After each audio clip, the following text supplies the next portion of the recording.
The biggest stories of the last 6 months together. Tuesday, June the 28th from 10 a.m. to noon. Wednesday, June 29th from 1 p.m. to 3 p.m. Thursday, June the 30th from 3 p.m. to 5 p.m.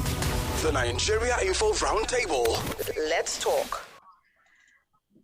Good afternoon. Thank you so much for staying with Nigeria Info FM. And it's day 3 of the Roundtable. It's been great from day one. We started off on Tuesday and had very amazing conversation with our colleagues from all across the country. Day 2 was equally incredible. There was just so much to talk about the issues happening in the country. And today, day 3, we're talking more of the stories. The stories we haven't touched on quite yet. We'll build on them today. Just a quick rundown of some of the stories we looked at on the first day. For those who missed quite a lot, just to let you know. We looked at political party primaries, tertiary education, building collapse, also to center stage was a big conversation we had on day 1.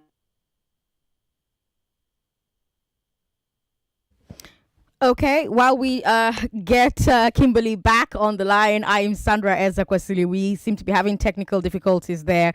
We will figure that out. We'll sort that problem out and we'll have them back on the line. But yes, Kimberly was telling us what we have talked about all week. She has mentioned that we have touched on a number of great topics since Tuesday. So we started with the crew on the Morning Crossfire, and then we moved on to the Sunnyside crew.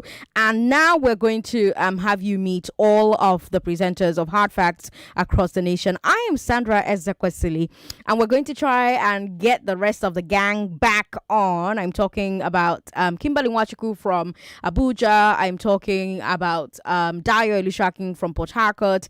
I'm also talking about the other people who will be joining us on this broadcast. So Ufuoma Egbamuno will be making a return. And we're also going to have Constance Mega join us. No, I understand Constance Mega will not be joining us. So we're going to have Chioma Ezenwafor join us from Port Harcourt as well. So while we try and sort out the technical problems there that we're having, let's take a very quick break, and hopefully in the time it takes us to return, we'll have Kimberly back on to bring you some of the big stories that have broken since January. If this is the very first roundtable that you have been a part of, we've been doing this since 2020, I believe. This is the 3rd edition, but this is the very first national edition of the Roundtable. Usually we just do it here in Lagos, but this year we wanted you to meet all our broadcasters all over the nation, because what we do is talk. We are your number 1 station for talk all over the nation, and everywhere you tune into Nigeria Info, we're talking about these big stories from all the numerous angles that exist. Again, I'm Sandra Ezekwesili. We're going to try and reconnect to the rest of the team. But don't go away, Lagos. This is Nigeria Info, your number 1 station for talk. You know us in Port Harcourt. My name is Eno Ubevire. I'm Gabriella Anyanwu. My name is Dayo Dee-Shark. You know us in Lagos. Hi, I'm Sheriff Quadri. My name is Joyce Onyemoa. I am Sandra Ezekwesili. You know us in Abuja. I am Femi D. Amberley. Hello everyone, my name is Swat. My name is Kimberly Nwachukwu. Every day, our presenters in your city bring you real, in-depth talk on the biggest topics. But this June, you'll hear all our presenters from all our cities at the same time. Join us at Nigeria Info's Roundtable.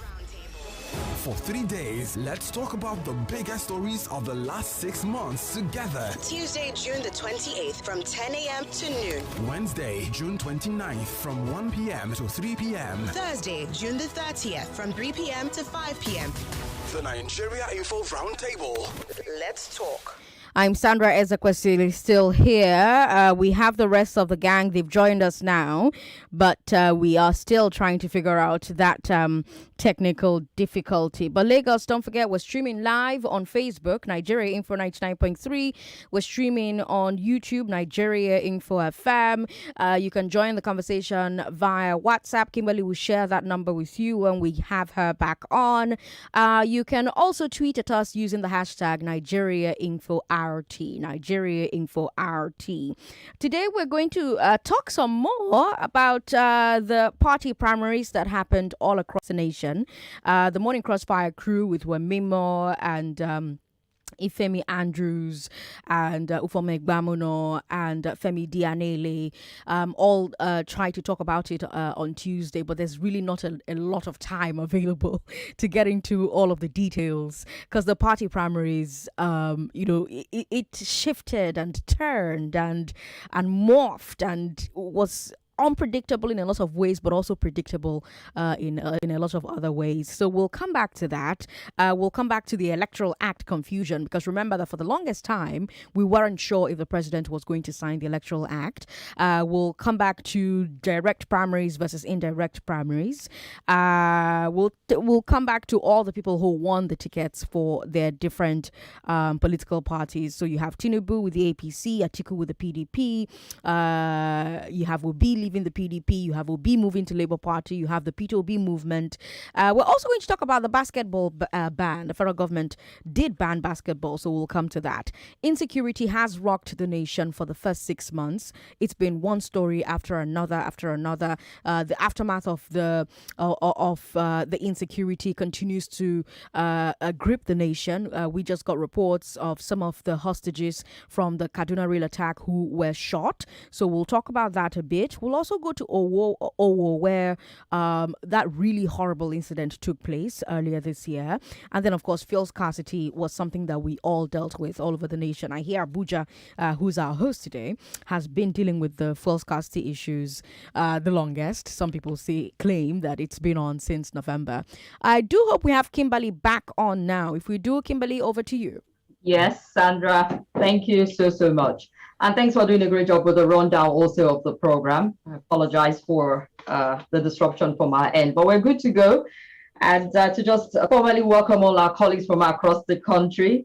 I've got my colleague with me here, Fidel Castro. We call him Fidel Castro for good reason, actually.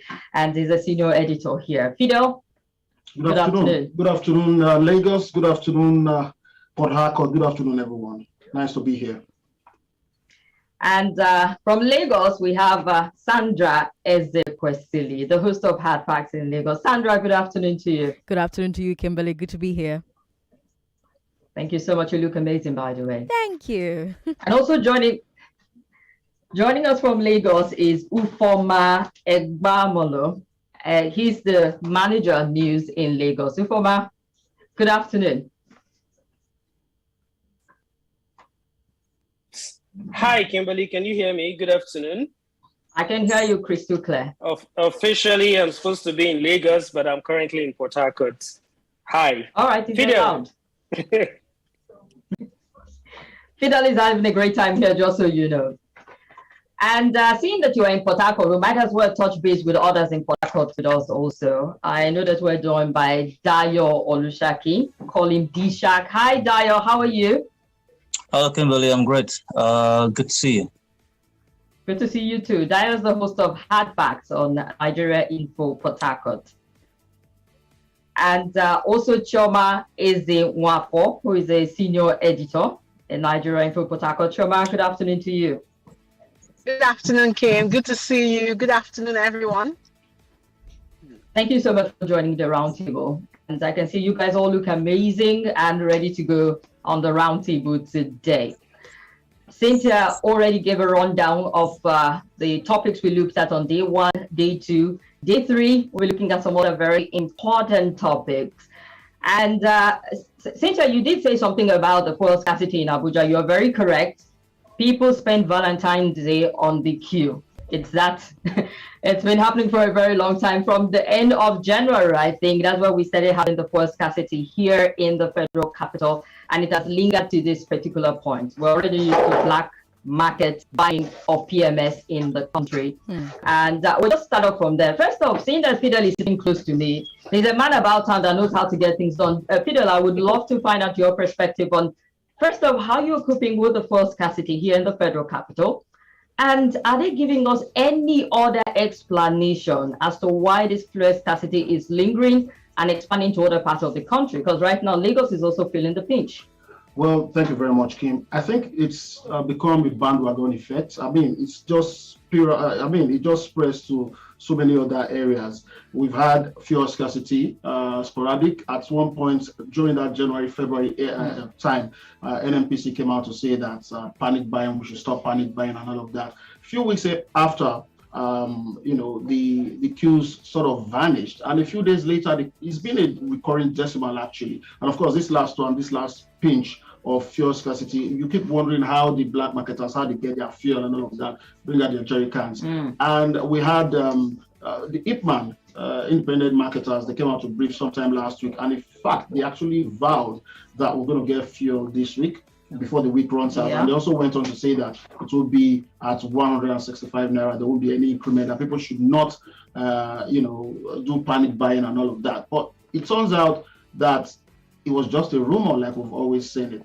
People wonder why we have fuel scarcity in Abuja. People thought it was not going to, move over like the bandwagon effect to other parts of the country. And of course, Lagos already feeling the pinch, and a few other states across the country. So it means that Ipman just wanted to buy time, because we were talking about marketers. We were talking about some of the challenges they have with the marketers, some of the monies they were being owed, not being paid. And they were very, very emphatic that it was going to come up. And of course, you know how it is. It has its own effect. It's gone on, things are very expensive in the markets. Transport fares have increased in geometric progressions, and people are actually feeling the crunch. That is really difficult, especially when talking about the megawatts now, went down. We had a drop, We had a serious drop, and people couldn't even get fuel to power their generating sets and all of that. So it's not worse. It is actually really, really difficult for us in the FCT.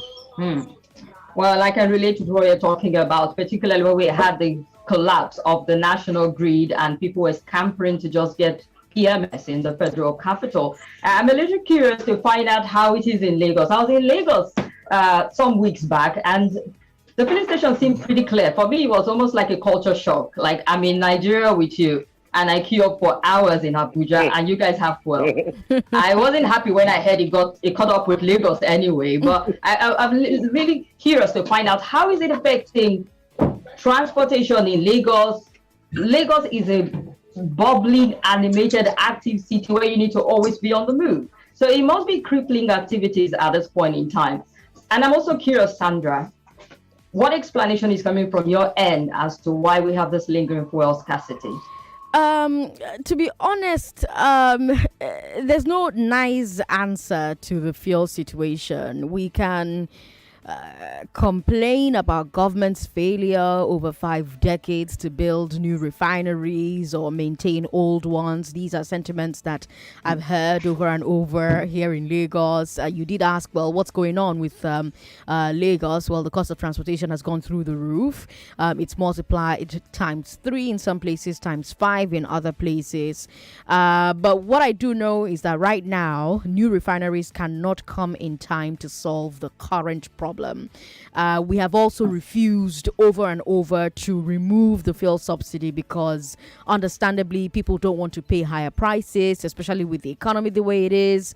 But right now the subsidy is removing itself for us because government simply cannot keep paying without borrowing, and it's getting harder and harder to borrow and service that new debt. Buhari won't remove subsidy because he doesn't want riots while he is president, but the next president will have to face that problem. Right? You talk to Ipman in Lagos, they're telling you, oh, well, the landing cost is more expensive than they can sell. They need the cost to go up right now. But I think, in my opinion, there are some low-hanging fruit. The NNPC is claiming that almost half of the subsidized fuel ends up in other countries, right? What that simply means is that not enough effort is being made to stop smuggling. But it's not a very hard problem to solve. What the government needs to do there is track petrol the way it tracks VAT payments, for instance. So imagine if every petrol distributor has to account for who received every liter of petrol that she collects from NNPC. So a distributor collects 100,000 liters and it's recorded. She gives 1,000 liters to 100 marketers. Each of those 100 transactions is recorded. The only way that marketer can stay out of trouble is if they can account for all 1,000 liters through their pumps. But it just means that NNPC has to start checking pumps. They don't have to check all of them, but they could randomly audit, for example. But that's not going to happen. And I think we all know that the reason that's not going to happen is because of corruption. So the answers in this fuel matter are very obvious. The problem is that people across the entire value chain want to steal. Kimberly. The value chain wants to steal. Okay, that's quite interesting. But you know what? You touched on something very important here, Sandra, and that is the fact that this fuel is being smuggled to other countries. The last time I checked, the statement was put out, and the position of the government was that they were trying to regulate and cut down the amount of PMS we had in circulation, because quite a number of them were smuggled outside the country, even though that caused scarcity for us back home. But then it's a rock and a hard place situation. We need to end the smuggling, if that is one of the biggest problems we're having, and also to ensure that we have enough supply in the country. I want to take Ufuoma up on this particular one, because it feels like a very difficult situation we're in. Some time back, I went for a report around Shaki in Oyo State, and I actually saw improvised vehicles made in such a fashion where they could actually smuggle jerry cans. But that is, we're talking about the small fries. I want to believe that there are big fish out there who are doing it on a larger scale. That is one factor to look at. How best can we tackle this? Seeing that we had blocked our borders some time back to reduce some of the smuggling, not just of rice, but also of issues like this. Are there other effective approach we could employ at this point? Kimberly, to be very honest, the Nigerian government, is insincere. That's the honest truth. They are insincere. Not just this government, previous governments before them. This issue of smuggling has been with us for God knows how long. Since I got knowledgeable, since my primary school in the 80s and secondary school in the 90s, I've been hearing about Nigerian petrol getting smuggled out from the country to other places. I'm in my early 40s right now, and we are still in this debacle. For me, it just means one thing. We as a people and we as a government are not ready to stop the rot. It's as simple as that. The government, one of the reasons they gave for closing borders, if you remember, about a year or two ago, they told us things were being smuggled out. They need to put a lead on some of these things. Well, have they stopped? No.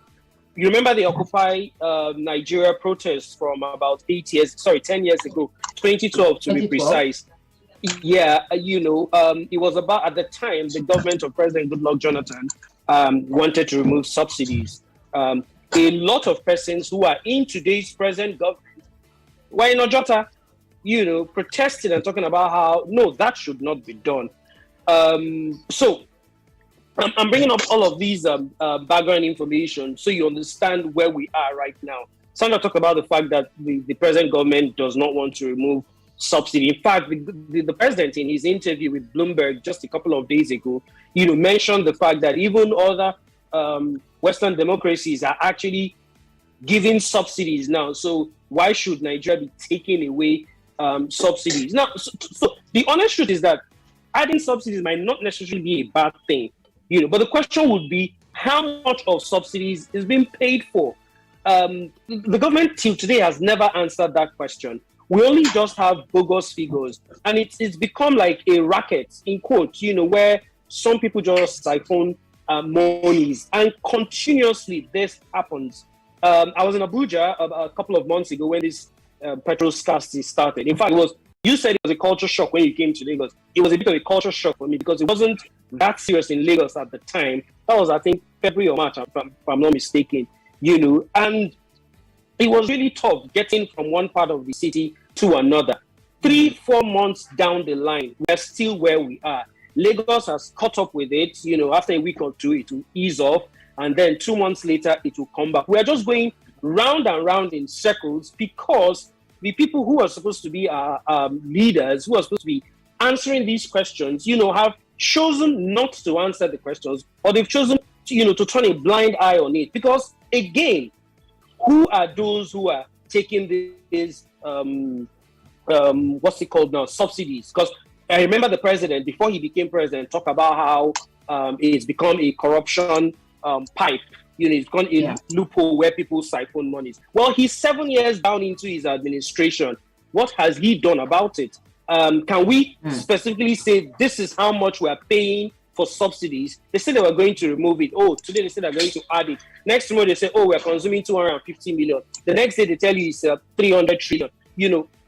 The figures I'm giving are actually abstract. I'm just using those figures as examples. The point I'm trying to make, yes, off the top of my head, the point I'm trying to make is there's a whole lot of insincerity in all facets, from government, from the chain value itself, down to the man who sells you the petrol in your jerry cans, on the street.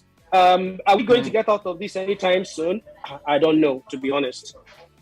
Oh boy. Ufuoma, I really want us to get out of it soon. I'm not coping really well. I don't know how you're doing with the situation, but it's really bad here. So I don't know if there's a magic wand somewhere to fix it. But we don't have our refineries running, so I don't know if I can conjure up a magic wand, because we need to be able to refine back home. Kimberly, on Monday, I asked that same question. It was the same question I asked on Monday on our show, The Roundtable.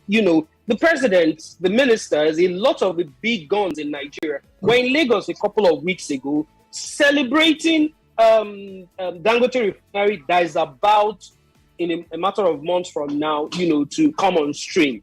And you ask yourself the same question I asked 2 days ago. How on earth do we have 4 refineries in the country and none of them is working? The GMD of the NNPC just a day ago, thereabout, the story is on our website, nigeriainfo.fm, did talk about the fact that none of the refineries are working.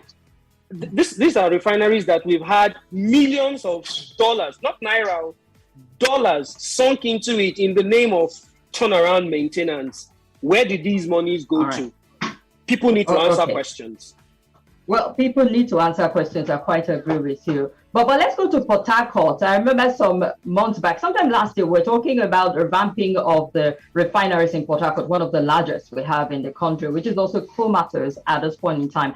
As we look at, this elephant in the room, which is the fact that our refineries are not working and they are gulping millions, billions, as a matter of fact, of nairas and dollars every single year in the country. We're paying for people who are not performing within the NNPC and within the entire value chain of the petroleum sector in the country. And yet we're not producing refined PMS in our country. So let's go to that, because this is taking us back to campaign promises that were made in 2015. Even though the government of the day has come to distance itself from some of the covenants made, saying we didn't make all of the promises, but it talks about revamping our refineries. And 7 years down the road, no refinery is working. What does that even say to the world about Nigeria? How would the world perceive us as one of the biggest exporters of crude oil, and yet we are so dependent on refined petroleum? Dangote Refinery is coming up pretty soon, but then a country of 200 million plus people, should we depend on just one refinery for that to happen? What's your take on this, Dayo? How concerned are you about this? Oh, thanks. Any rational thinking human being should be concerned about this. And to the other question you asked about as to what the rest of the world thinks or makes of us, I mean, we're simply a laughing stock of the rest of the world, because it doesn't matter how well government tries to paint the picture or whitewash the portrait. I mean, who remembers the expression under recovery? I think that was made popular by this administration when it claimed that subsidy had been removed, that there was no subsidy. And let's go a little far back in history as well. Before the ascension of this government, the narrative, the mantra was that subsidy was a scam. And one of the things that they would do when they come on board was to show the scam subsidy and thus eliminate it. And then years went by, and then we had under recovery, that subsidy had been removed, and what was being practiced was under recovery. But voila, no shock, no surprises that the same government is using the term subsidy now, even though back then we all knew there was subsidy really. So it's a huge shame. And for me, it just marks off humongous corruption, really, that the entire industry is shrouded in some secrecy, and no one seems to understand what's going on, really, because there's talk about we're not paying subsidy, we're paying subsidy, and then at the moment, the federal NNPC, the federal government, is the sole importer of PMS, and which might explain why the price is the way it is at the moment, because the independent marketers are saying, let us import as well. But of course, the federal government insists, so NNPC is going to be the only one that's going to be allowed to import this product. Now, who remembers also, NNPC sole importer, right? When we had the case of the so-called bad, quote unquote, bad fuel a while back. And then there was some controversy about who was responsible for it. A few private establishments were mentioned. No need to go over those names right now. They're on the internet. And then there was some confusion. And then there was said to be some order from the presidency that certain persons should be investigated. And then a few days afterwards, there was another statement saying that statement was false. It didn't come from the presidency. But where is that matter right now? I know persons, you probably do as well, Kimberly. I know persons who had their vehicles damaged. A colleague or two here in Port Harcourt had their vehicles damaged because of that fuel. And the same goes for thousands, if not possibly hundreds of thousands of other Nigerians across the country who had fuels damaged, who had machinery damaged, who had motorcycles damaged, who had generators damaged. And what happened after that? What happened? The proverbial, it's all been swept under the proverbial Nigerian carpet. It simply disappeared. No one's talking about it any longer. Now, earlier today, I came across a series of tweets from the handle of the House of Reps, and that's at House NGR. Interestingly, the House of Reps is now probing the petroleum subsidy from 2017 to 2021. Why they're doing it now, I have no idea. But you know what they say. But this is not the first of its kind. We've had a number of probes happen. Absolutely so, but some interesting things. I just read one or two of those tweets right now, if you don't mind. Also worried that the subsidy regime has been unscrupulously used by the NNPC Limited and other critical stakeholders to subvert the nation's crude oil revenue to the tune of over $10 billion, with records showing that as of 2021, over $7 billion in over 120 million barrels have been so diverted. Also, disturbed, that there exists evidence that subsidy amounts are being duplicated, thus subsidies charged against petroleum product sales in the books of NNPC, as well as against crude oil revenue in the books of NAPIMS to the tune of over 2 trillion naira. I mean, when you hear these figures, you just want to tie a noose around your neck. It's staggering. But the point is, conclusively, the entire petroleum industry in Nigeria is just one huge corruption pot. And whoever's in charge is simply the one responsible for cooking it at that time. And then when their time's up, it appears the next batch of people just come on and start telling a different narrative while the corruption goes on. Basically, that's, in my estimation, is what's responsible for this floundering situation we find ourselves in. All right, Dayo, you did talk about the narrative changing. I know that it has not been consistent for a while. The height of the Russia and Ukraine situation is still pretty bad, but at some point there was also used as an excuse for where we're having scarcity, where we're having so much challenge, particularly when it hits the federal capital. So we've seen a lot of inconsistency in what is responsible for this, but we still do not have our refineries. The president just recently during a Bloomberg interview said, we're not going to remove subsidy because other countries, like Sandra mentioned, at this point in time are subsidizing. But let's look at Chioma. PMS is not the only scarcity we're dealing with.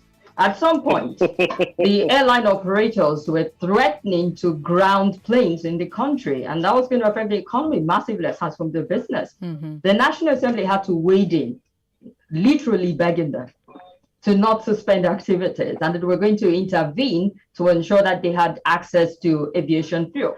There were even talks at that point of ensuring that they import their own aviation fuel into the country, which was quite a bit controversial because Nigerians were debating it from all sides. That is one on one hand. We also have cooking gas spiking on a daily.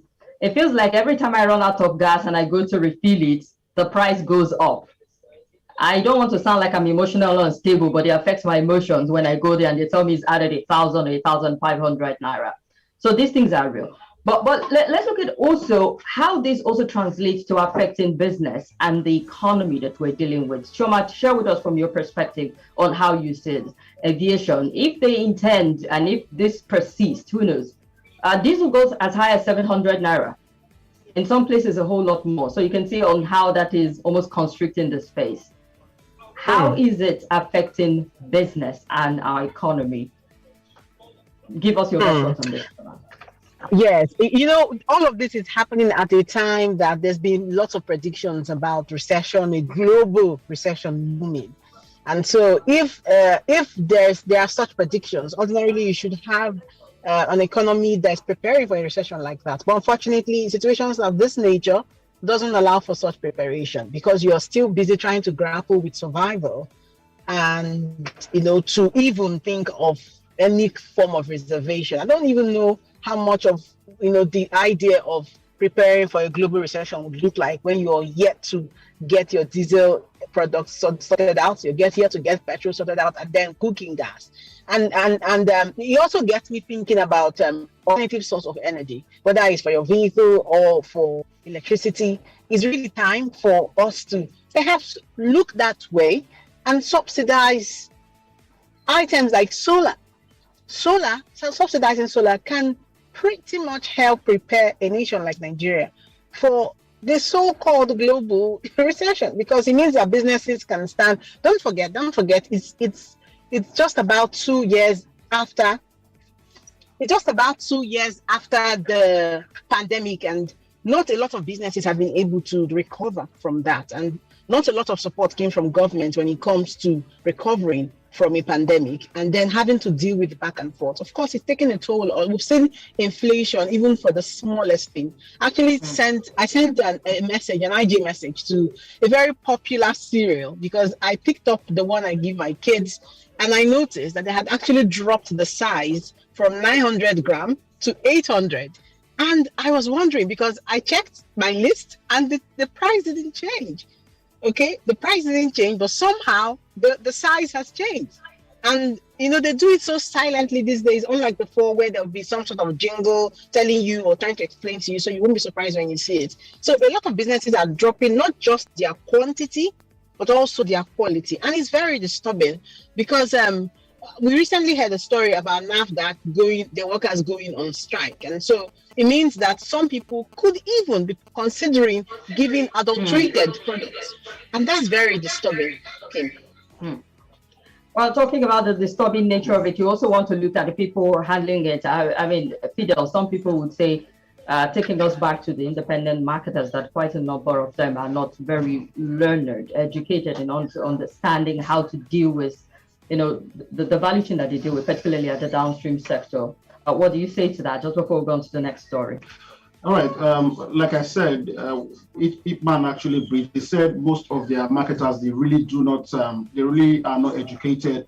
So talking about data, talking about figures, talking about bookkeeping, which Sandra spoke about a while ago. They said that's why they eventually had to go hire consultants, to do all their bookmaking for them, because the issue is on the midstream and of course the downstream, and these are very, very critical stakeholders when it comes to these issues of power. Yes, we know power is a worldwide issue right now. South Africa, just on Tuesday, the government had to announce and appeal to the citizens. We're going to give you 6 hours of power daily. And of course, we know the fight between Russia and Ukraine. That's also something major. But for us, we've always been here.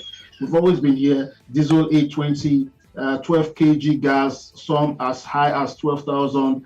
And of course, you know what it is with petrol, PMS. So I think the probe, the House of Rep is trying to embark on that probe. I think it's going to be an exercise in futility because this had been done before. The National Assembly did it before. We were so shocked that some of these top guys, they don't have tank farms. No tank farm. No, they just have offices. Some of them are just there to just cash out. And it got to a point when the probe started, we found out that some names began to vanish from the original list. So why do you start another probe? I think it's not going to go anywhere, really. We're just going to go round and round in circles, groping in the dark. Well, you know what? It feels like we're already going around in circles dealing with this energy crisis in the country. It feels like we've been talking about this for years, from when we had the Occupy Nigeria protesters to if subsidy should remain or not, to the concern about building refineries. We've been dealing with scarcity from one administration to another. It's almost like a constant for Nigerians, but there's no getting used to it. I feel like if we continue this particular conversation to 5 p.m., we will still recognize and unearth more of the problems around that. So from energy crisis, we move on to another crisis, which is the insecurity we're dealing with in the country. I don't know about you, but sometimes I worry about myself, my family, my loved ones, significant others when we're moving around, not just interstate, even within states, places like the federal capital, Katsina, Kaduna, and other states, even extended to the southern parts of the country. The southeast is not spared from the insecurity we're grappling with. The southwest is also right in the middle, the crosshairs of the insecurities we're dealing with at the moment. It brings us to a critical junction in Nigeria. Who will help us solve our insecurity? Campaign trails will start in earnest, and people are asking who has that vision. But just before we get there, let's start up with some of those big stories for the year 2022 around insecurity. Kaduna-Abuja rail attack shook the nation, literally and figuratively, that people could actually be kidnapped from a moving train that we thought was secured. The roads are already bad. A lot of people fear for their lives when they're traveling the Kaduna-Abuja route. And they thought, and one of them, my parents reside in Kaduna, and I frequent Kaduna every fortnight. So it shook me when I heard that the train was attacked and people were abducted. Until date, as we speak, those who were abducted are still, some of them are still with their abductors. We're still negotiating. The train is still grounded. Sometime back, the Nigerian Railway Corporation was talking about ensuring that it moved. That is in the month of May, but there were protests, greeters were protesting, saying you can't allow this move until every single person abducted is released. But then, I want to find out from you, Sandra. Beyond the train operating, the government, President Buhari, when he addressed this, they talked about some security measures that we're going to employ to ensure it doesn't happen again. How confident are you about this measure?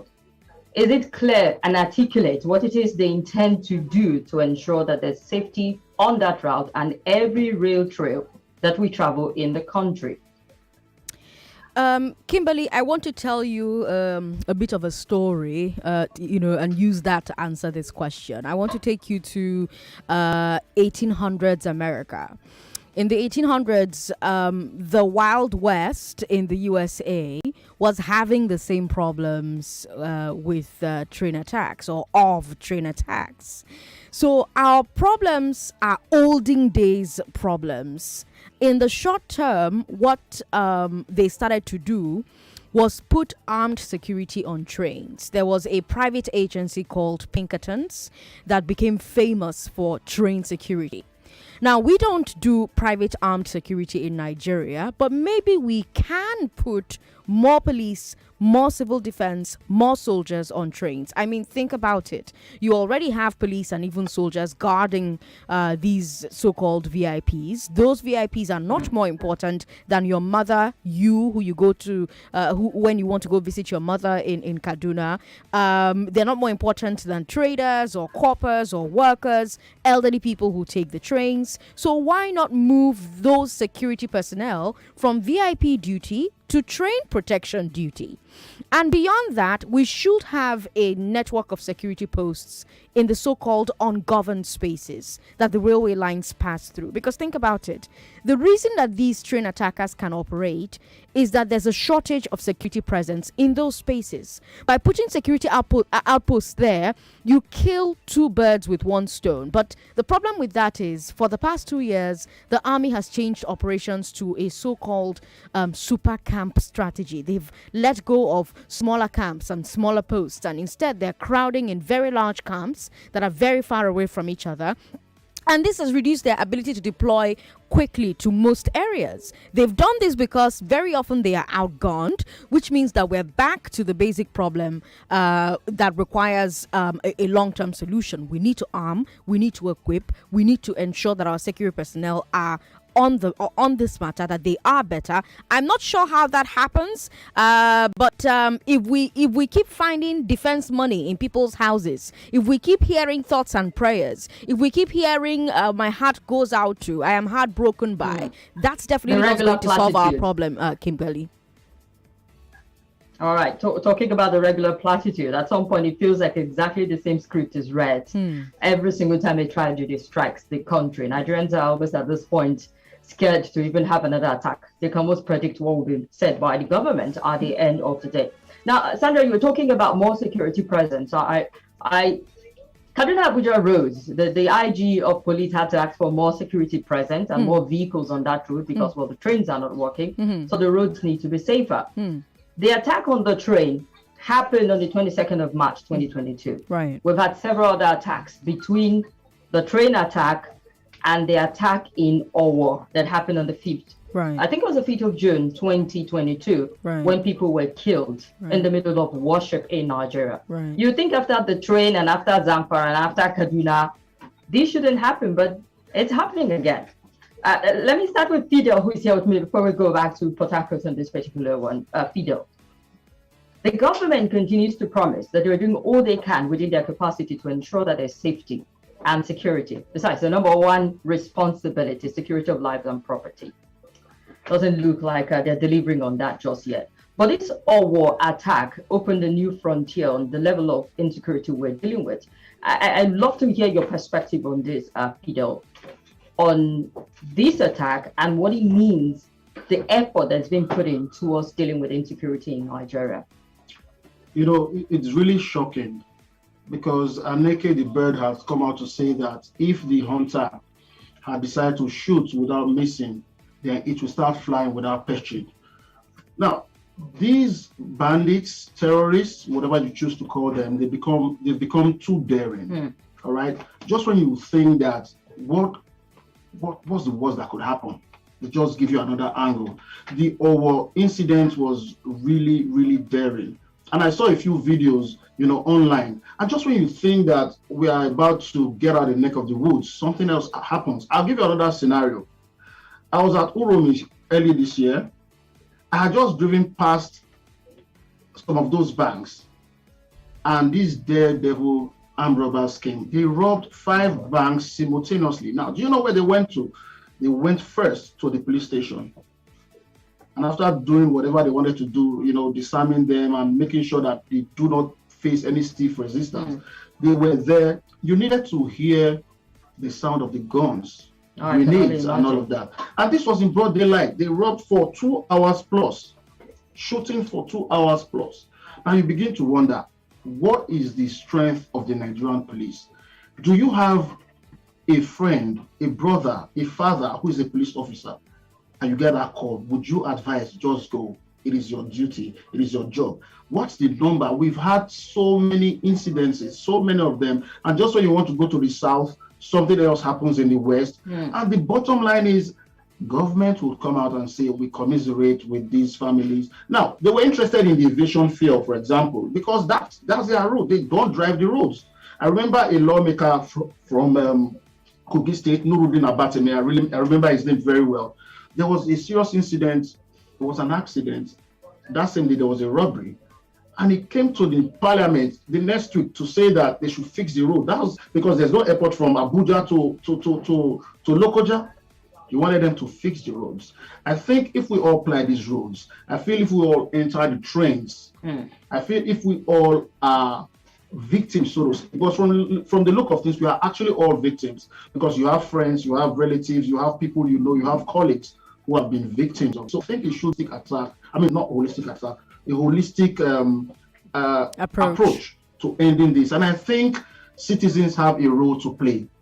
Citizens, I know there's this mistrust or distrust between citizens and security agencies, because we've seen several times you see people of questionable character, for example, you report to the police, because where we all are coming from, we are all into community policing.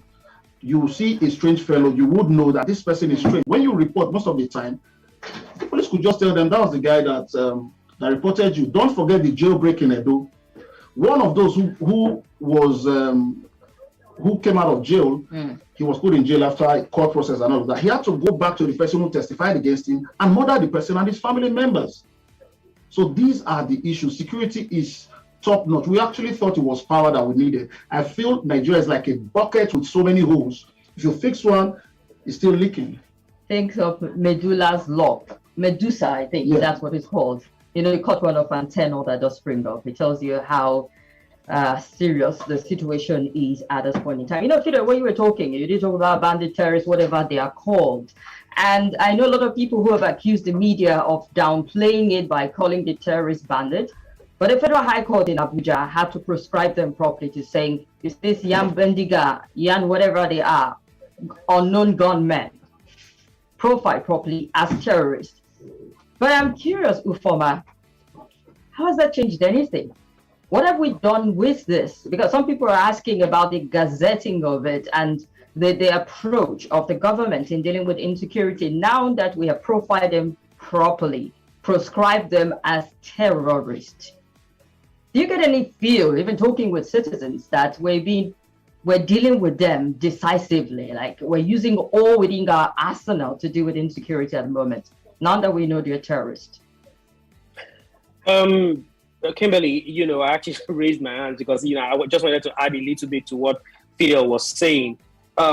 He talked about how, you know, when it was the aviation fuel issue and how it almost disrupted flights, you saw the speed with which the National Assembly tried to solve that.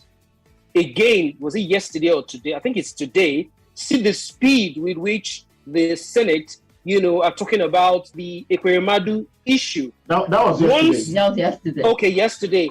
Sorry, I've been on leave for a few days now, so sometimes I miss a lot of these dating. But the point I was trying to make is, as soon as these issues affect governors, legislators, presidents, and all of that, the elites, as soon as things affect them, you will see the speed at which they go about trying to solve issues. There was the threat from, you know, the airlines that they were going to cut down on their services, and see the speed. Well, at the end of the ended up with the pricing doubling or thereabout. Now it's almost 50,000 naira for each flight. That's just one way. But the point I was trying to make is the speed at which you see the reactions. Now, fair play to the government.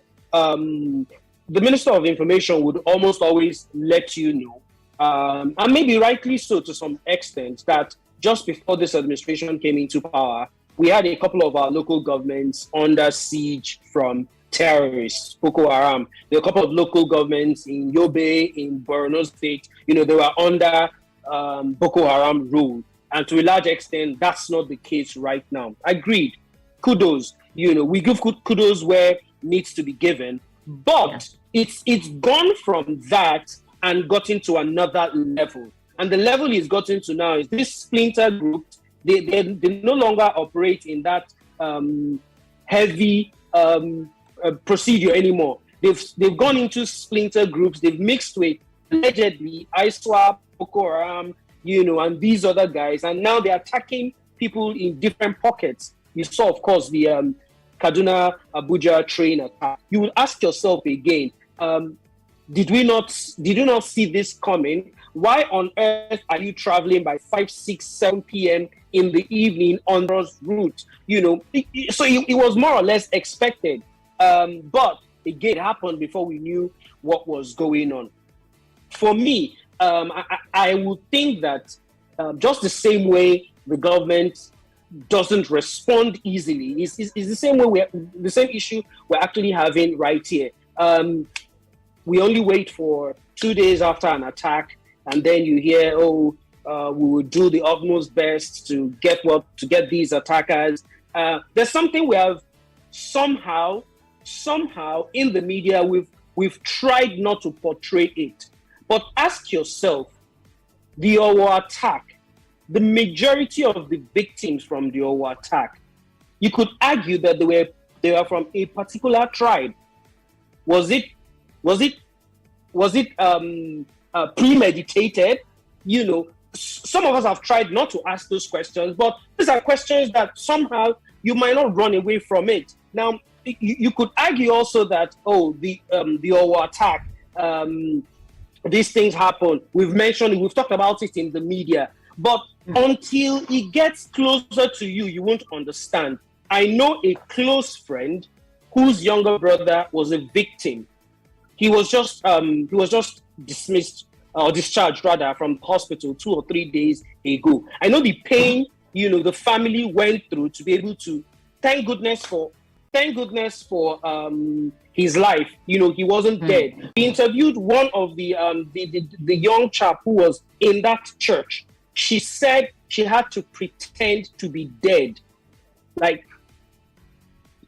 people were shot and they fell on her. About 4 or 5 people fell on her, died, blood coming out of their bodies. And, that's how she was saved, because 4 people were shot that fell on her and covered her. And that's how, she pretended to be dead for the number of minutes that the attackers were there. Until we get to hear these live stories or these, how it actually happened. It's one thing mentioning numbers. 10 people were killed in this attack. 20 people were killed in this attack. Until you really get to the nitty-gritty of it, of seeing how close these issues actually are, you might not necessarily understand it.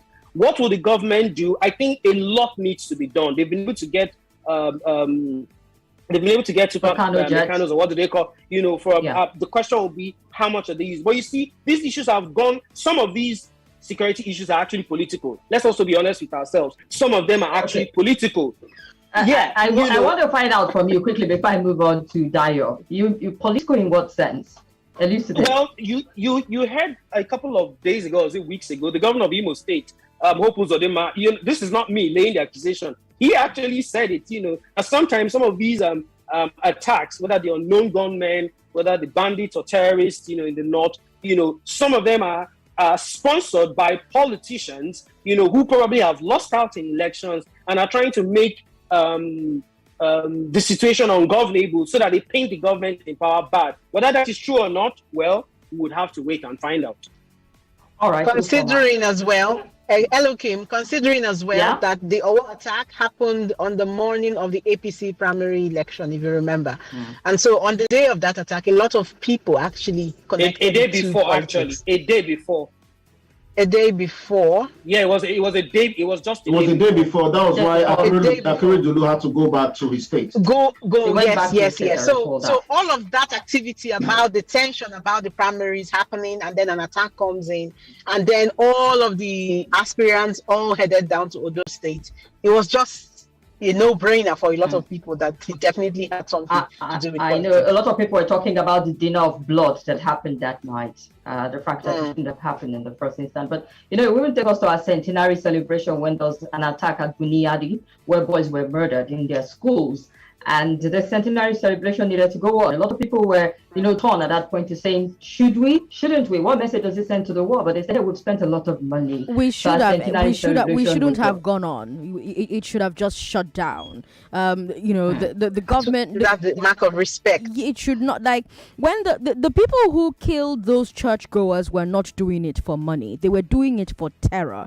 The solution starts by calling them what they are, terrorists. That's why on Hard Facts in Lagos, we never say bandits. We say all those other weird terms. They are terrorists. The next part of the solution is for the government to show it takes these things seriously and that they are unacceptable. The president needed to make a statement quickly. The president needed to visit Owo. The police and army needed to show that the manhunt for the killers was a top priority. Government basically needed to send a message to the terrorists that, you know what, that message where una won't use church killing to send. Now you go die. That's the only way you make. Instead they were doing a dinner at night. That's the only way you make such soft targets unappealing. But that wasn't done properly here. and the fundamental problems with security in Nigeria are that funding for the security agencies, proper recruitment, training, proper equipment, proper leadership, all of that, we spend so much time on leadership. So we're always talking about service chiefs, but we're not paying enough attention to,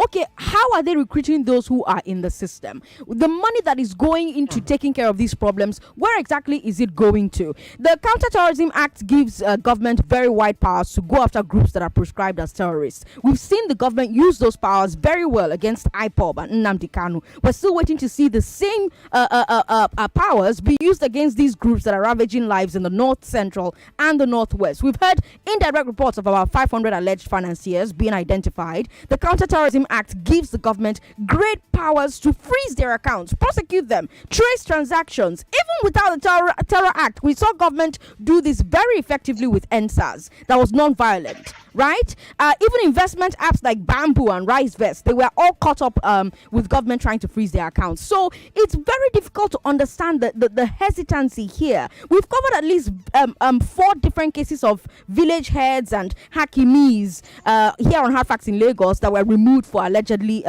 aiding terrorists. We should be seeing their court cases every day, the way we saw Nnamdi Kanu and Sunday Igboho and El Zakzaki. Why is that not happening? So the solutions to this problem, like someone has said on this roundtable, it's not brain surgery, it's not neurosurgery. It's a lot of lip service and not a lot of will to back it up, not a lot of willpower to back it up. And I have to wonder why. I have to ask why, Kimberly. Well, I know why their question is coming from, Sandra, given the fact that their responsibility is security of life and property. And if you're failing at that, you wonder why you're not showing so much will, political will and otherwise, to dealing with the problem. Dayo, this is not a trick question. Where is safe in Nigeria?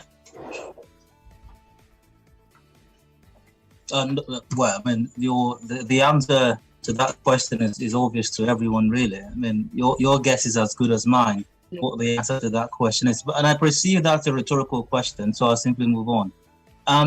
But my position as far as the security situation in Nigeria is concerned is this, and I'd like to start this way.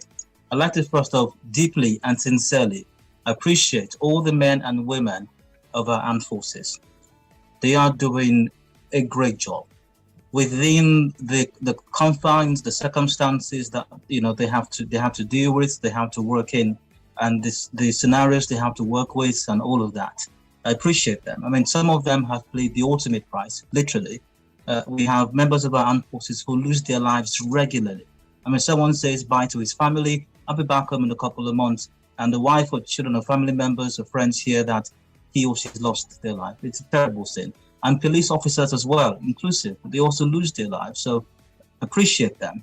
And I also empathize with them because they're working under the most impossible of conditions or circumstances. Even though it does not excuse our police, for example, falsely accusing young persons and taking them to ATMs to empty their accounts. But they are working under very difficult circumstances. It's almost impossible, really.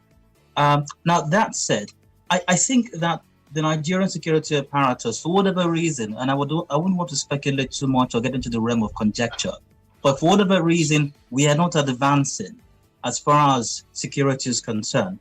The road has left us, so a great part of the road has left us when it comes to dealing with security issues in Nigeria. Let me tell you what I think the security approach currently in Nigeria is to problems.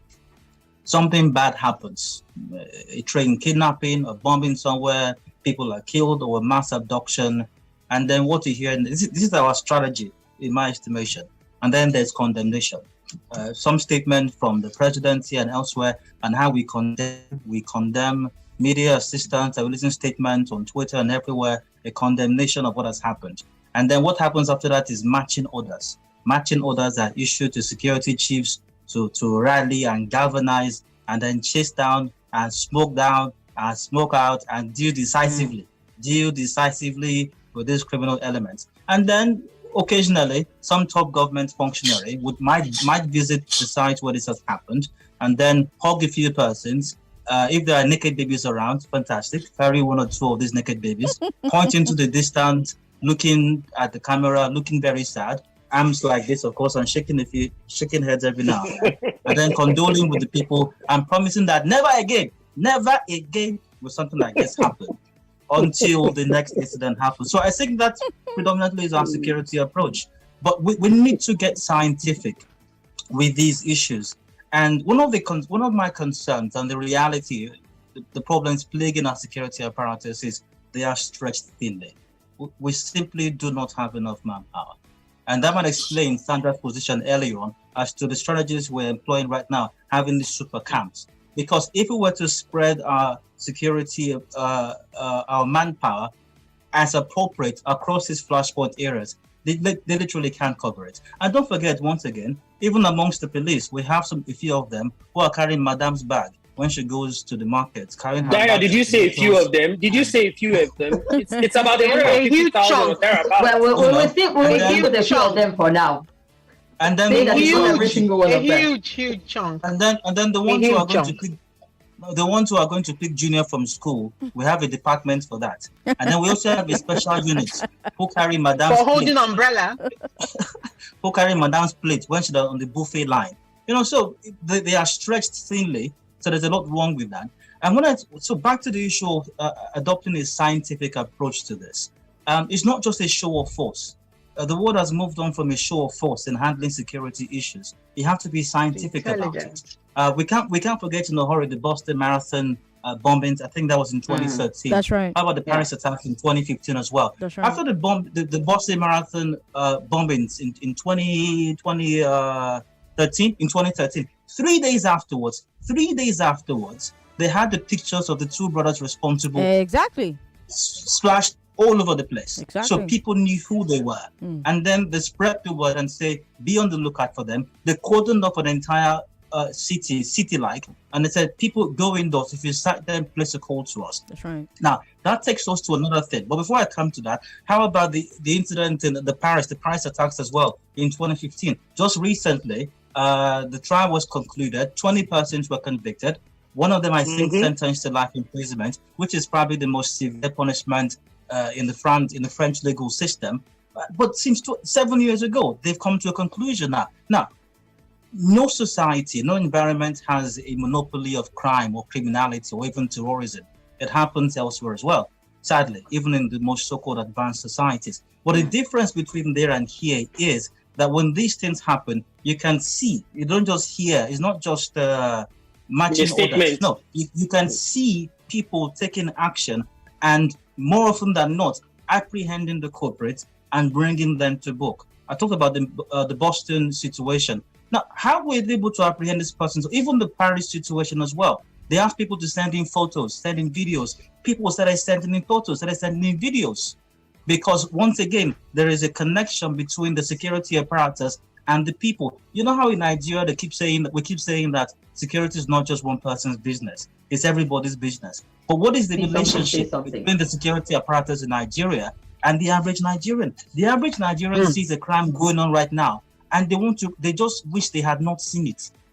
It's going on right in front of them, and they just look away and say, it doesn't concern me. I didn't see it. Yes, because police go hook you, John. In Nigeria, it's a case of see no evil, hear no evil.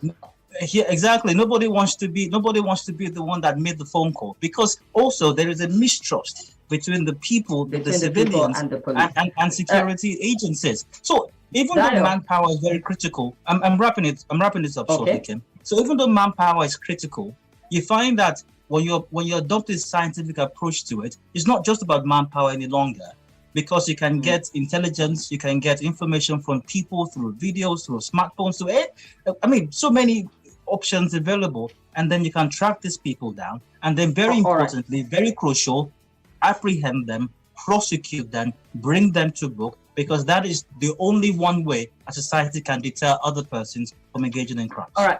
Dayo, you did talk about manpower, which is a big point. Just before we head to the next story, let's quickly take your thoughts on this, and perhaps Fidel's also before we move on to the next story. You talked about manpower here. And we've been having this debate about state police. I remember when the regional police came up, Amotekun, Ebubeago, and the likes of it, and people were calling and pressing on the northern governors from the northwestern part of the country to also have their own regional police.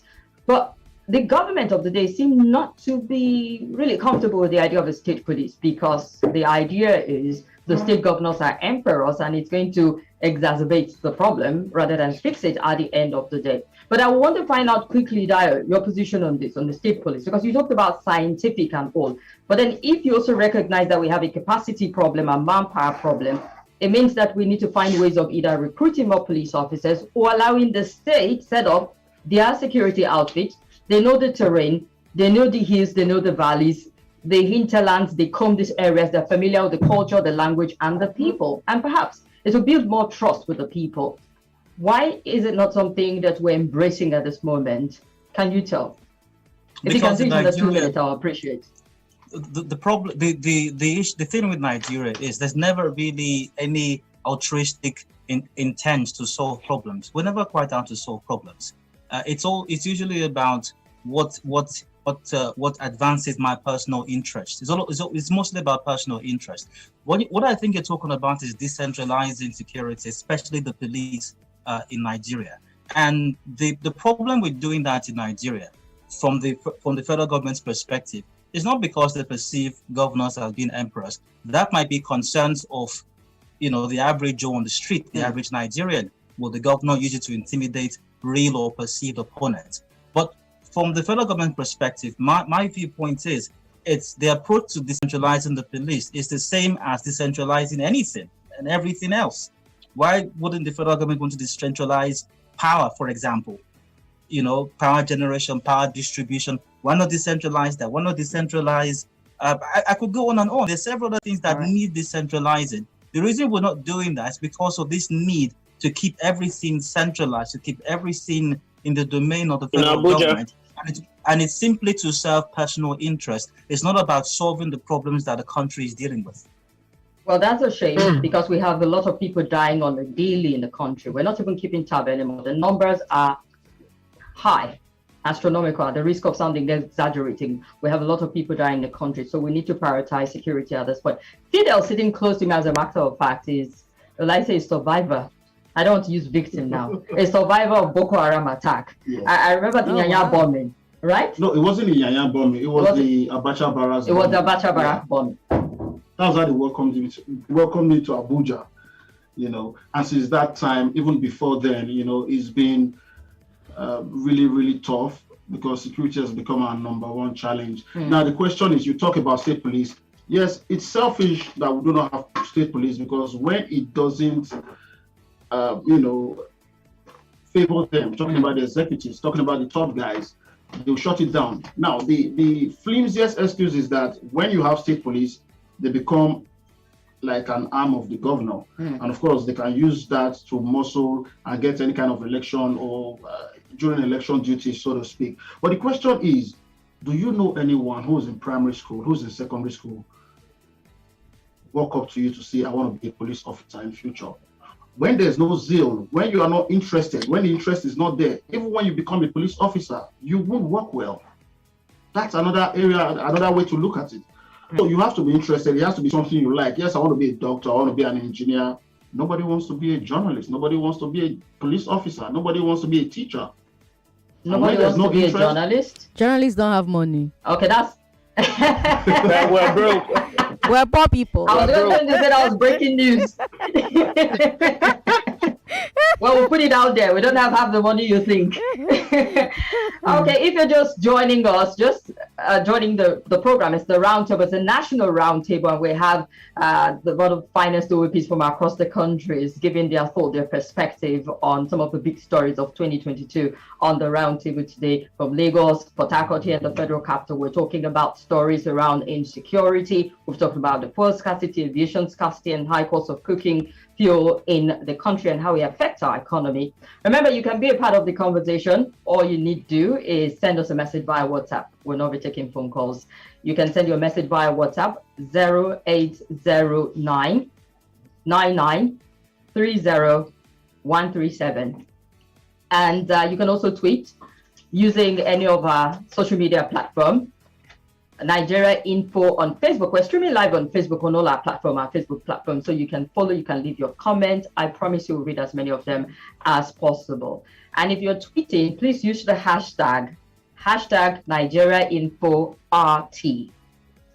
Aru is what I mean there. Nigeria Info RT is what the hashtag you use when you tweet. We want to see as many comments as possible on the roundtable. This is day 3, this is the last for this season of it, so don't miss out on sharing your thoughts.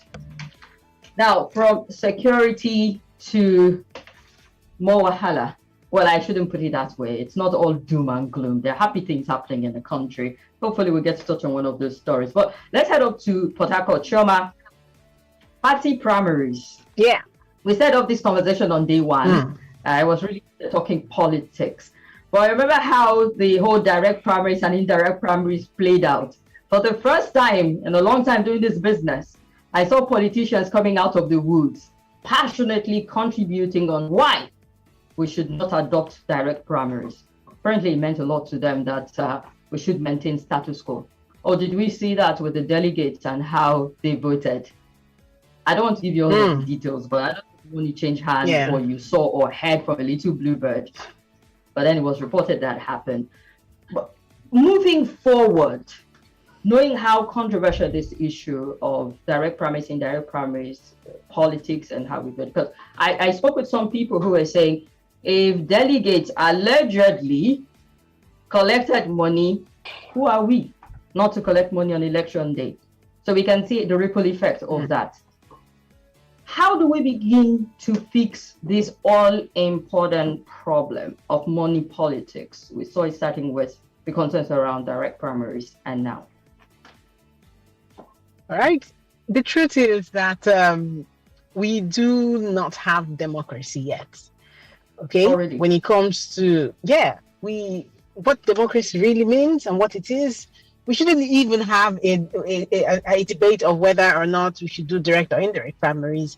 It should involve the people all through the process. But we've not seen that within the parties, internal democracy. I mean, I just left the newsroom coming here, and the stories that dominated is political parties having aggrieved members threatening the president to leave their parties, and it all boils down to how the primaries went. And it's clear that issues of democracy or internal democracy do not exist in political parties. And so even when we are telling people, get involved in politics, when you join a political party, they somehow will not allow your voice to be heard unless you are made a delegate. And that brings me to what I really said a lot.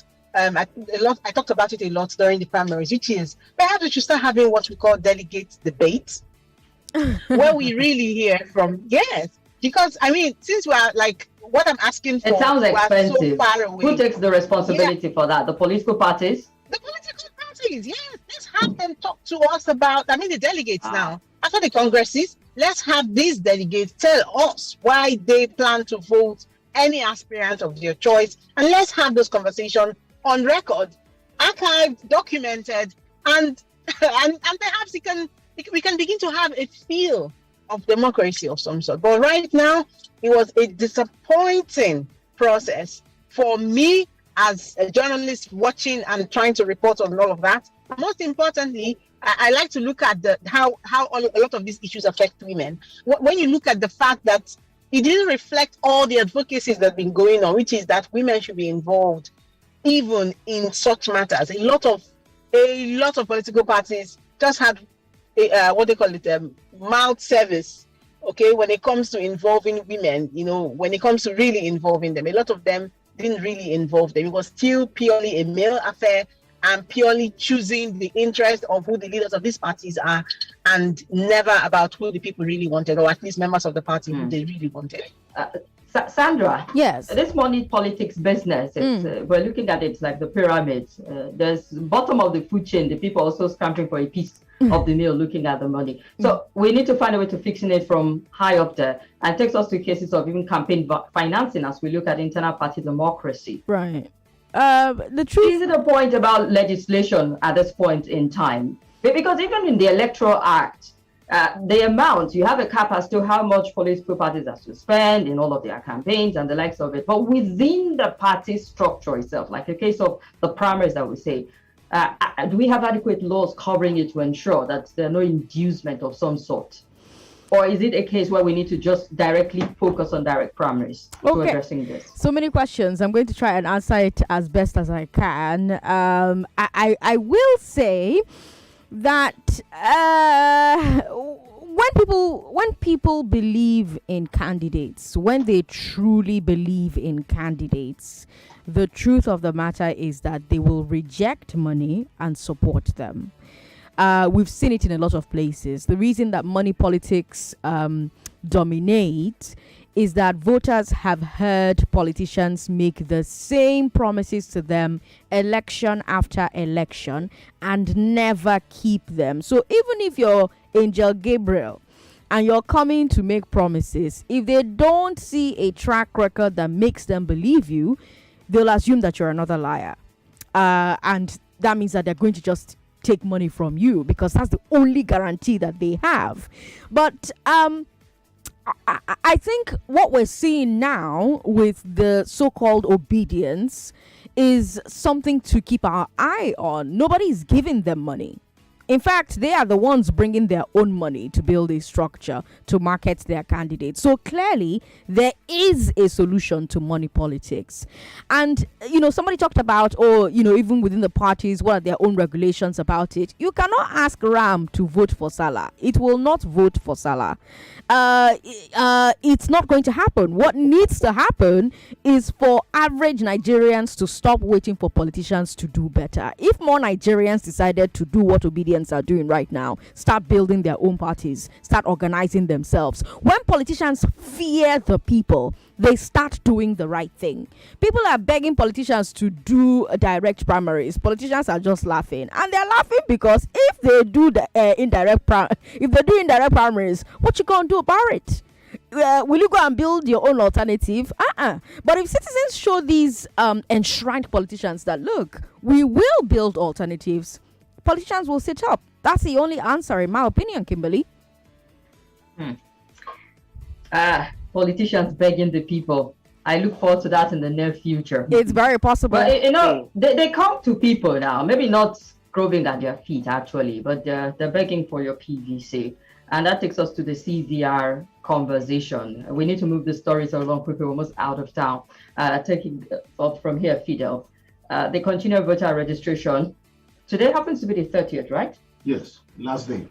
Oh boy! So if you haven't registered just yet, no, the chairman Mahmoud Yakubu mentioned that they may extend. They mentioned that they may extend it. They will. Okay. That may or will. He said we had one that they had. Will. We don't have a new date, but they will. They've said they will extend it. So but no date yet. But it won't be up to 60 days. Those are which is the request from the National Assembly. Okay. Yes, the INEC chairman said it in Lagos 2 weeks ago. There was a mega rally over the last weekend in Abuja. He also said that it will be extended. In Abuja. Yes, in Abuja. We also, on our show on Monday, we had one of the directors of INEC who also reiterated that fact that the exercise will be extended. So what we're actually waiting for now is for INEC to make an official statement telling us when will be, the new deadline. Maybe it could. I suspect it will be 30 days extra. That's what I suspect. 30 days extra. And most importantly, they've also said that the INEC, I like to call him the INEC spokesperson to cut all through the titles. That's Mr. Festus Okoye. He has said that this extension is actually not going to help. They believe that it's going to perhaps encourage the invalid registrations that they've been recording, because you see like 10 million fresh registrations and then half of it is invalid because we had people who had registered before and they had come out. So they believe that this extension is not really going to achieve what the civil society organizations pushing for this is going to. It's not really going to achieve it because you have more time. People who have been thinking, I don't know if I registered, will now come and then register again and then invalidate their vote. But what I think can be Yes, what I think that can be the problem really is for them to check how they are doing the process. Because I understand that when people approach them, the first thing they are supposed to ask, which is, have you registered before, is not being asked. And that's why you see people who have done this before showing up to register again because they really want to have their PVC and no stories told, and they want to be a part of the elections. And I think for me, Kimberly, this is where we, the media, and especially the number one talk station in the nation, Nigeria Info, we've been trying as much as possible, to disseminate this information, to let people know that, this thing can be done. In fact, in Lagos, over the past four months or thereabout, our major bulletins and some of our other bulletins actually have, that tagline, elections have consequences, go and get your PVC, go and register. And that's our only little contribution, but also to let people listening know now that you do not, if you're registered before, you do not need to register again, because ultimately if you do that, you've just invalidated, you are not going to get a PVC because you've done double registration. And they will cancel the two of them. Exactly. When you register again, and the INEC officials go back and check in their portal, and your name pops up on the on their website, it just automatically cancels your registration. So if you've from 2011, if you've registered, all you just need to do is go to the local government where you registered. Most likely your PVC will be there waiting for you. So the new registrations right now are for people who have not even registered at all. Maybe people who just turned 18 or people who have never bothered to register before. Those are the people that need to go and do fresh registrations. For others who want to, maybe you are in Lagos, you registered in Lagos, you are now living in Abuja, you can actually change, you can change your location, you can do that online, or you can do that at any of INEC offices. Let me go and register again. All right. It's important that this information go out, because some people are Chioma, you wanted to say something, but please 60 seconds. I wanted to add that it appears more women are going to be affected by this situation, because they are the ones changing their surname, changing their address. A lot of women, I say this because of my own experience of thinking that because my surname had changed, my location had changed, my address had changed, virtually everything about me from when I registered had changed, and I thought it meant that I should register again. And it was until I paid close attention to what Ufuoma just shared now that I had to go, change everything and do a proper transfer of my PVC. And a lot of people don't know this. And this information is just new. I mean, it's not even up to a month to this deadline. If today was supposed to be the deadline, that the information became clearer to a lot of people. So it's really concerning when you look at, considering that we want more women to register and actually be a part of the process. It's very disturbing. All right. Well, in the past, for the last quarter report that came out, week 11, we've had about 10.4 million, and it seemed like almost a tie, men and women who are registering at this moment or having their PVCs transferred from one state or polling unit to another. But it's an important, very legitimate point you have brought up, Chioma, as to how it will affect women altogether. We're still waiting for a formal announcement from INEC as to if it will be extended and how long the extension will go for. And I know that there are a lot of people at the Area 10 Old Parade Ground who are still hoping and praying that it will be extended, because a lot of people truly want to register. Can't tell it will be extended. It will be extended. All right. You seem like you want to bet your next paycheck on it. Very confident. We hope it happens, because people are waiting, right? Fidel, a lot of people. Let's do that quickly. For me, I do not want it extended. Why? Because I don't want any form of excuse. This is why this election is like that. I don't want any excuse from INEC at all. That's why I don't want it extended.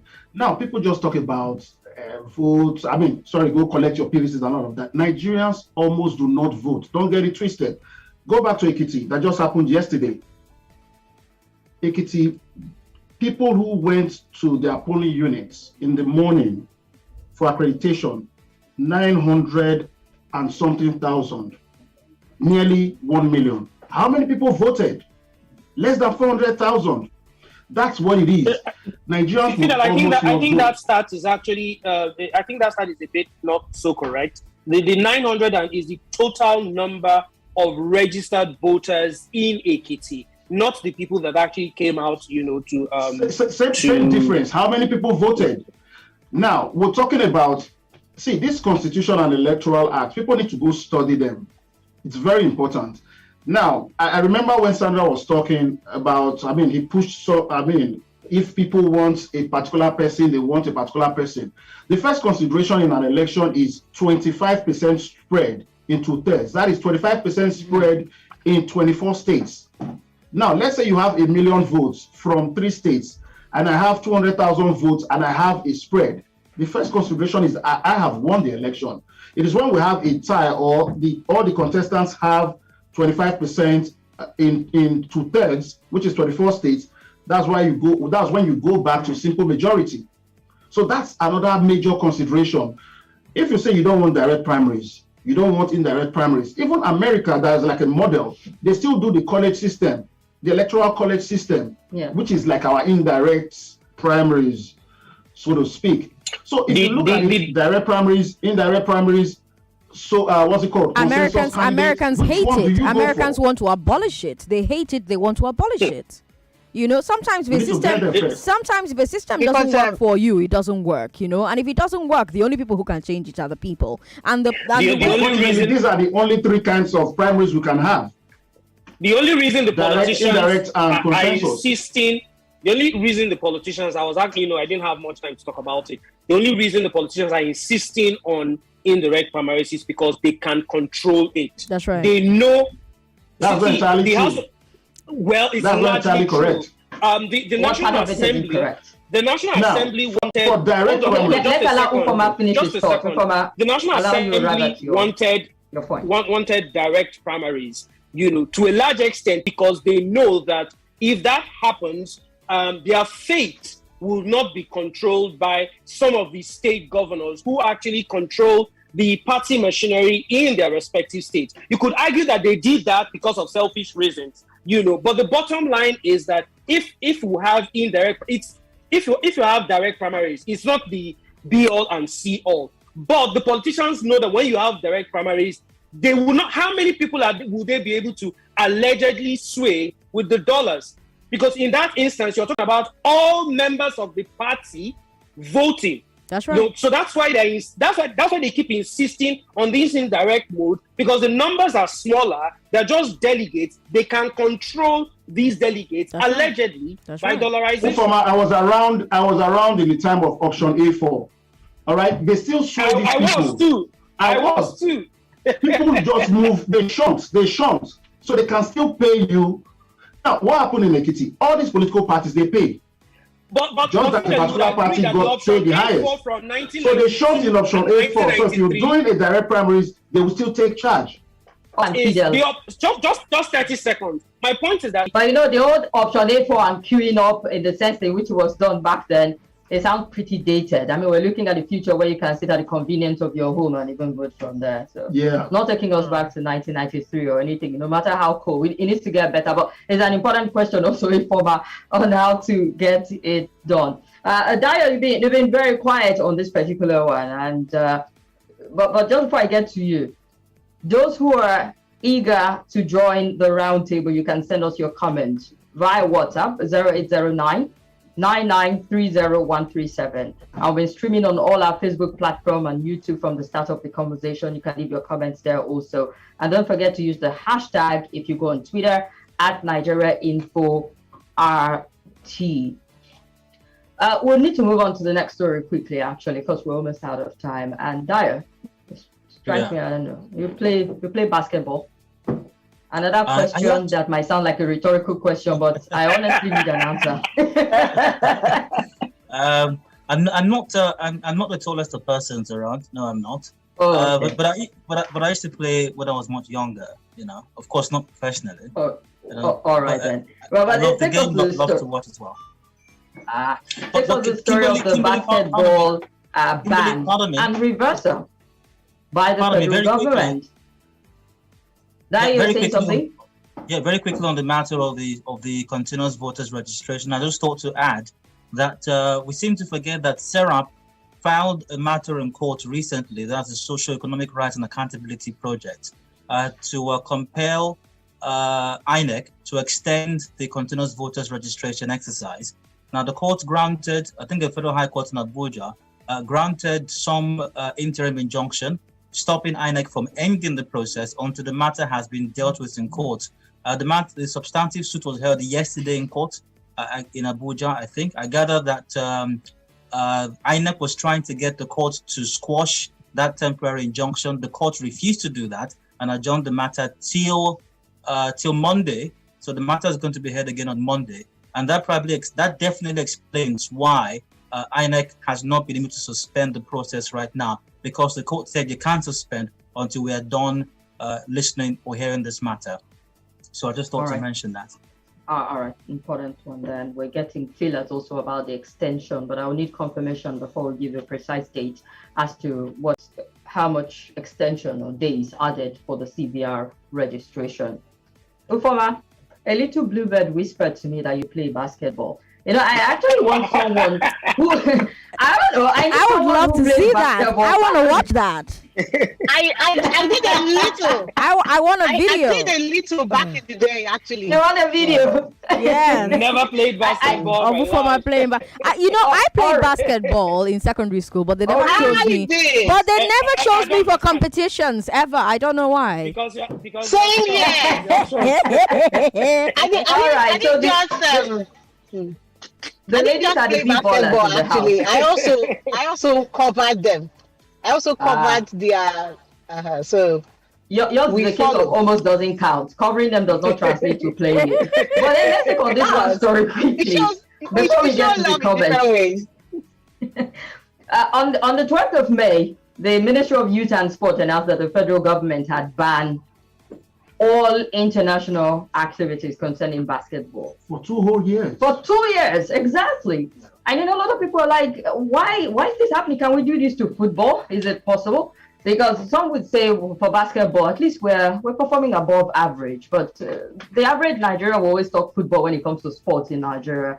And it feels, basketball feels elitist, like you must have jackpot somewhere and back to connect with basketball. I might be wrong, and that's why I wanted to find out those who play basketball. But then the reverse happened. Unfortunately, it gave Mali the opportunity to take our spots. It felt like, what was the point of reversing it if we're not even going to go for it at the end of the day? Starting with you, Fidel. Yeah. See that Ufuoma and Dayo don't play. Chioma is almost playing. Sandra was never given the opportunity to play. She was a bad player. Oh. I was good. They just didn't take me for competitions. So, what's the point of the ban and the reversal? What's the politics between the ban and the reversal? I think all this boils down to selfishness. I mean, there were factions, major stakeholders not agreeing. And of course, they did not even bother to look at the lads. I mean, we've been very good, especially with Africa and all of that. They just didn't consider them. We already beat Mali, just to qualify. We've qualified for Sydney coming up September. And what happened? There was this back and forth among the stakeholders, the factions, the leadership. And that was how what happened. Yes, you ask, what is the wisdom in reversing all of that? I mean, they have appealed to government, let's reverse. 2 years is a long time. And of course, they got a lot of backlash. The Tigers, the male version, the male team, they were not happy with what happened. The minister also not happy with what happened. So that reversal means we can't stay at home for 2 whole years. I mean, this is what they do. This is their job, sports. Of course, they dare not do it to football. And that reversal means, yes, we're not going to go to Sydney, but let's go back to the drawing board and get things right. And that's what FIBA seeks to, do now. Talking about, sorry, not FIBA, MBBA, the MBBF, the Basketball Federation. Yes. Abacha and Jonathan did it to football. Yeah. So, Kimberly, if the issue was as easy as Fidel actually painted it, it would have been great. Yeah. To be very honest, I have tried very hard to not talk about this basketball issue. But thank goodness, I have this little time to talk about it. And I hope that the Ministry of Youth and Sports are actually listening. And I will say this, the Minister of Youth and Sports, Sunday Dare, who happens to be a former colleague, worked together in one of my former stations, I think is an absolute disgrace. That's the simplest way I can actually explain this. Because unfortunately, he is the major reason why we are not going to have our girls participate in the World Cup this year. This issue started way back. Fidel talked about factions. It started way back. But I'll just give you a little bit of a preview. In 2017, elections were supposed to be held in the Basketball Federation. There were two factions. There was the faction led by Tijani Umar, and then there was the faction led by the present president, Musa Kida. Somehow the minister, now the minister at the time, Solomon Dalong, favored the Musa Kida camp. Unfortunately, at the time when the elections were going to be held in 2017, there was no ratified or approved constitution. Two elections were held. The minister, Solomon Dalong, favored the Musa Kida camp, and they were recognized by the world body FIBA. Fast forward 2022, when elections were about to be held again. Of course, those two factions, still there. Things had been done, preparations had been done, elections were supposed to be held. Now they had an approved constitution, which was approved by the by the Congress, and of course by the ministry. Now, the elections were supposed to take place in Benin. All of a sudden, the minister came up and said, because of security issues, no, we're not going to hold elections in Benin. Let's hold elections in Abuja. Well, guess what? The minister does not have the right, according to the approved constitution, to actually call for a Congress in Abuja. That right resides in the powers of the Congress. And the Congress, led by the president, Musa Kida, said, no, you can't do this. This has to go on in Benin. So guess what? Two elections held. One held in Abuja, one held in Benin. The one that held in Benin had all the representatives, everybody that's supposed to be anybody in basketball were there. Representatives from Africa, representatives from FIBA. Only the Ministry of Sports, did not attend that particular one. The election that held in Abuja, there was no representative from anywhere. So the only legitimate election that FIBA recognized was the one that held in in Benin, which of course brought back Musa Kida as the president. But guess what? Because the minister, had wanted something else to happen, which he did not have the powers to, well, he more or less rejected that election. Then there was rumors that the Tigers that were going to protest at the World Cup, rumors. And so the minister took this matter to the FEC, Federal Executive Council, as we heard, allegedly, and, got the president to sign off on us on the ban going away from basketball. How on earth do you do that? Now, somehow the president agreed because that's what his minister told him. And the question would be, why on earth would you do that? Which of course led to our ban. And then a few months later, you are reversing yourself. Who makes those kind of decisions? It just tells you that we thought Solomon Dalong was horrible. I'm sorry. So Sunday Dare is even worse than we're looking at. This is just basketball. We have these issues in other federations. Football's election is coming up in September. You will see it rear its ugly head again. That's how bad things actually are in our sports federation. I can sense from how you speak that indeed it is bad. I know very little about basketball, but the politics of it I understand here. I wish we had more time to actually build on this, but we need to quickly run through some comments as we have very limited time to wrap this one up. Looking at some of the comments that have come in here, government is complicit in this issue of insecurity. Nothing more, nothing less. Sandra has hit the nail on the head. And Chukuma, innocent from Cape Town, South Africa, said, proactiveness is what is missing in our national security. This same government was proactive to bring down Nnamdi Kanu from Kenya, and also what they did to stop Sunday Igboho in a different country, which is commendable. So why not apply same proactiveness to the fight against insecurity? Hold people accountable when need be, and sack people when need be. Salma from Kaduna says, good afternoon, Kim. If we have democracy, they're supposed to have the people's choice at hand, not picking who they want between themselves in government. And Chigozie Fabian tweeted saying, I think we have reasonable number of security personnel, but not properly deployed. That's the problem, he says. Emmanuel from Akure, hello to everyone on the round table. My stance on money politics is that our justice system is paralyzed. The punishment is just that the media publishes the stories, and this can deal with that any day, anytime. Sandra, I have really missed your hard facts. I had to help him make that Yes, part. we all know that sound. Don't worry. We all know that sound. All right, mine is on Insecurity and Zamfara government's proposal. History may forgive you for making a wrong decision, but may not forgive you for not taking any decision. For me, for not taking, I don't fault the Zamfara governor. The reality is that the government has failed, but should the citizen continue to die, they should try for anyone who can afford, even if it's Oka-made hunter gun, to defend themselves. Hunter gun can be maybe not AK-47, but it can kill also to present some level of defense against any evil aggressor. At this point, survival is crucial, and it is only survivors who can witness governance and end insurgency. That's for Uche from Agboju in Lagos. Christopher from Ikorodu says, in my own thinking, decentralization is the answer to some of our problems in Nigeria. Make the central and federal less powerful, then every other thing would follow. Sounds pretty simple, yeah? Martin says, good day. My primary concerns are those who are supposed to secure us. They are busy doing the wrong things in Lagos and other places. Imagine I saw a police officer yesterday at Mile 2 Lagos selling tickets to bigger vehicles with area boys.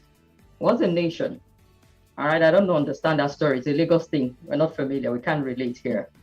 Voter registration. I registered during the 2011 exercise, and I was issued with a temporary voter's card. When I went to collect the PVC, mine was not found. I again went to Ikorodu local government area to complain, but the story was same, not available. So what happens now? Sandra, let the deadline continue to August or October for INEC to tidy up before election. Many of us have joined the registration frenzy already.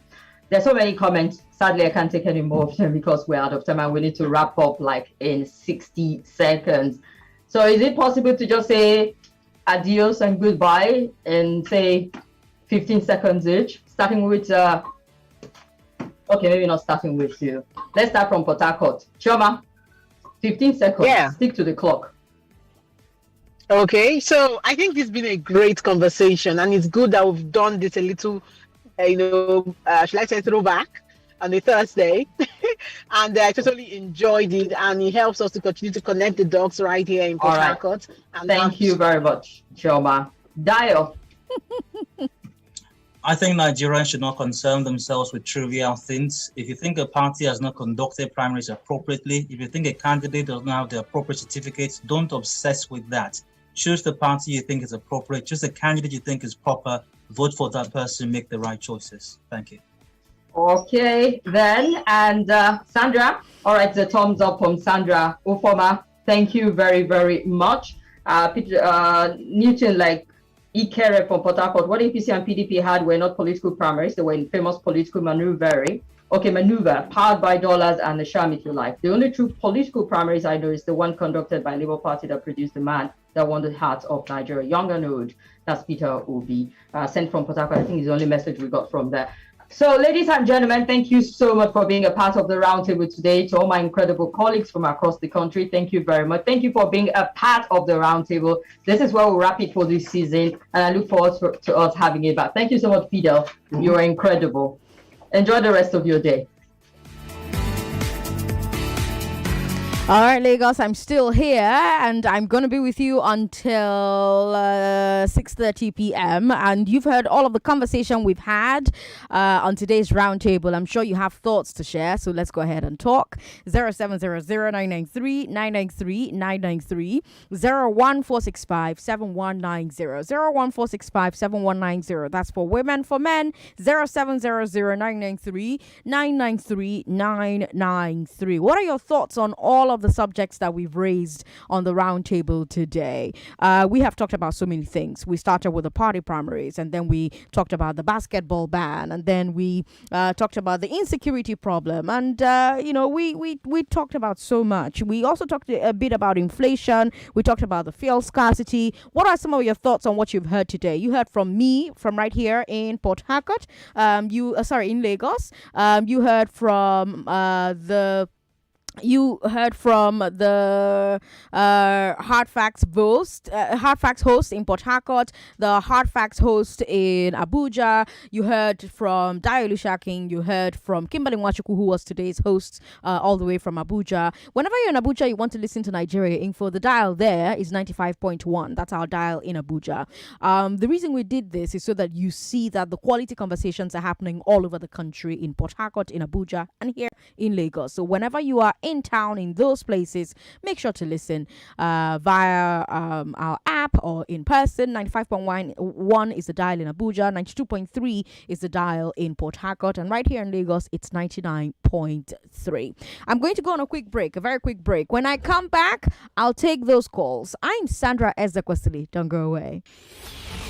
You know us in Port Harcourt. My name is I'm Gabriella Anyanwụ. My name is Dayo Dee-Shark.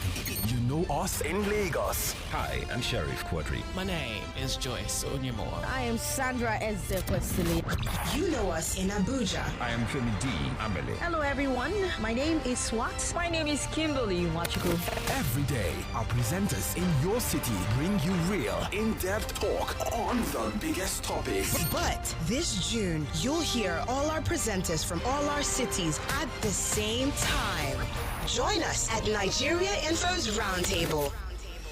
For 3 days, let's talk about the biggest stories of the last 6 months together. Tuesday, June the 28th from 10 a.m. to noon. Wednesday, June 29th from 1 p.m. to 3 p.m. Thursday, June the 30th from 3 p.m. to 5 p.m. The Nigeria Info Roundtable. Let's talk.